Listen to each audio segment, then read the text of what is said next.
ചോറ്റാനിക്കരയിലെ hotel മുറിയിലാണ് സംഭവം നടന്നതെന്ന് അറിയുന്നു. പ്രകമ്പനം എന്ന സിനിമയുടെ ചിത്രീകരണത്തിനായാണ് അവിടെ ചോറ്റാനിക്കരയിൽ ഹോട്ടലിൽ റൂം എടുത്തിരുന്നത്.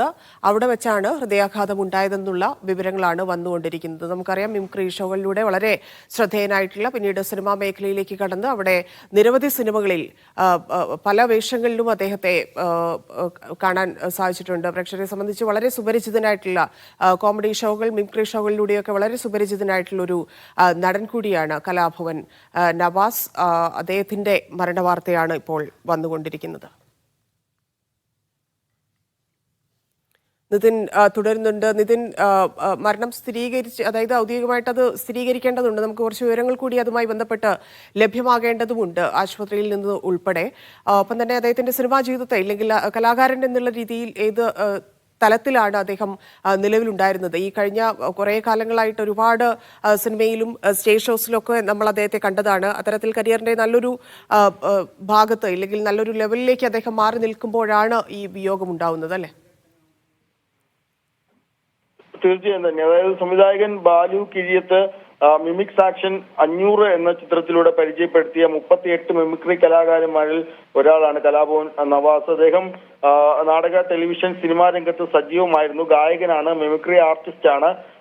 1995 ആദ്യത്തെ പടത്തിൽ അഭിനയിക്കുന്നത്, ചൈതന്യം എന്ന സിനിമയിൽ അഭിനയിക്കുന്നത്. പിന്നീട് അങ്ങോട്ട് 1990 ആ കാലഘട്ടത്തിൽ ഇറങ്ങിയ മിക്ക ഹിറ്റ് ചിത്രങ്ങളുടെയും ഭാഗമായിട്ടുണ്ട് അദ്ദേഹം. സിനിമാ നടനായ അബൂബക്കറാണ് അദ്ദേഹത്തിന്റെ പിതാവ്. പ്രശസ്ത ഹാസ്യതാരം നിയാസ് ബക്കർ അദ്ദേഹത്തിന്റെ സഹോദരനാണ്. നിരവധി മിമിക്രി സ്റ്റേജ് ഷോകൾ, തുടക്കത്തിൽ കലാഭവനിലൂടെയാണ് കലാഭവൻ നവാസ് വരുന്നത്. പിന്നീട് സ്വന്തമായി കൊച്ചിൻ ആർട്സ് ബാനറിന്റെ കീഴിൽ സഹോദരൻ നിയാസ് ബക്കറുമായി ചേർന്ന് നിരവധി മിമിക്രി ഷോകളൊക്കെ ചെയ്തിരുന്നു. പിന്നീടാണ് 95 ചൈതന്യം എന്ന സിനിമയിലൂടെ സിനിമാ രംഗത്തേക്ക് വരുന്നത്. ആ വർഷം തന്നെ മിമിക്സ് ആക്ഷൻ 500, കളമശ്ശേരിയിൽ കല്യാണയോഗം തുടങ്ങിയ ചിത്രങ്ങളിലൊക്കെ അഭിനയിച്ചു. അതിനുശേഷമാണ് 1997 ഹിറ്റ്ലർ പ്രദേശത്തിൽ തങ്കപ്പൻ എന്ന റോൾ ചെയ്യുന്നത്.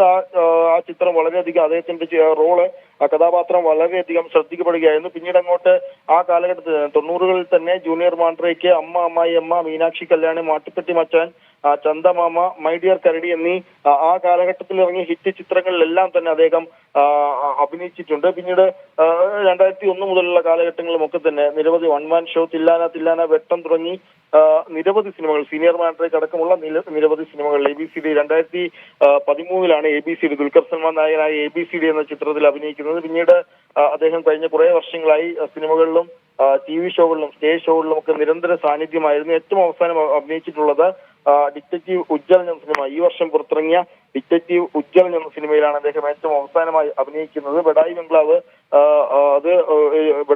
എന്ന TV ഷോയിൽ അദ്ദേഹം പ്രധാന അവതാരകനായിരുന്നു. അത് അദ്ദേഹത്തിന്റെ കരിയർ തന്നെ വളരെ മാറ്റം കൊണ്ടുവന്നിട്ടുണ്ട്, അല്ലെങ്കിൽ അദ്ദേഹത്തിന്റെ കരിയറിൽ കൂടുതൽ മെച്ചപ്പെട്ട രീതിയിലേക്ക് പോകാൻ സഹായിച്ചിട്ടുണ്ട് എന്ന് അദ്ദേഹം പല ഇന്റർവ്യൂകളിലും ഒക്കെ പറഞ്ഞിട്ടുണ്ട്. Rana Maharani, comedy masters, comedy star season 2, തകർപ്പൻ കോമഡി തുടങ്ങിയ നിരവധി TV പരിപാടികളിൽ അദ്ദേഹം പങ്കെടുത്തിട്ടുണ്ട്. ഏതായാലും TV സീരിയലുകളിലും അദ്ദേഹം അഭിനയിച്ചിട്ടുണ്ട്.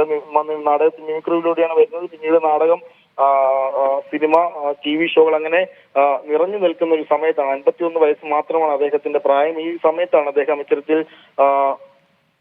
അരങ്ങൊഴിഞ്ഞ് പോകുന്നത് എന്ന് വേണമെങ്കിൽ നമുക്ക് പറയാം. ഏതായാലും സിനിമ, ടെലിവിഷൻ വിനോദത്തിന് പുറമെ നിരവധി അതായത് മിമിക്രി ഷോകൾ അടക്കമുള്ള നിരവധി, വിദേശത്തും ഇന്ത്യയിലുമൊക്കെ നിരവധി ഷോകൾ അവതരിപ്പിച്ചിട്ടുണ്ട്. ഏതായാലും അദ്ദേഹത്തിന്റെ മരണം അത് അല്പസമയം മുൻപാണ്. പോലീസിൽ നിന്ന് ലഭിക്കുന്ന വിവരമനുസരിച്ച് 8:30 ഈ മരണം നടന്നത് എന്നാണ് നമുക്ക് മനസ്സിലാവുന്നത്. അദ്ദേഹത്തിന്റെ പിതാവും സഹോദരനും ഭാര്യയും ഒക്കെ ഈ കലാരംഗത്ത് തന്നെ ഉള്ളവരാണ് എന്നാണ് നമ്മൾ മനസ്സിലാക്കുന്നത്. 1995 സിനിമാ രംഗത്തേക്ക് എന്നത്. 1990കളിൽ തന്നെ മിമിക്രിയിലൂടെ സജീവമായി നിരവധി, കേരളത്തിനകത്ത് തന്നെ നിരവധി സ്ഥലങ്ങളിൽ അദ്ദേഹം സ്റ്റേജ് ഷോകൾ അവതരിപ്പിച്ചിട്ടുണ്ട്. അത്തരത്തിൽ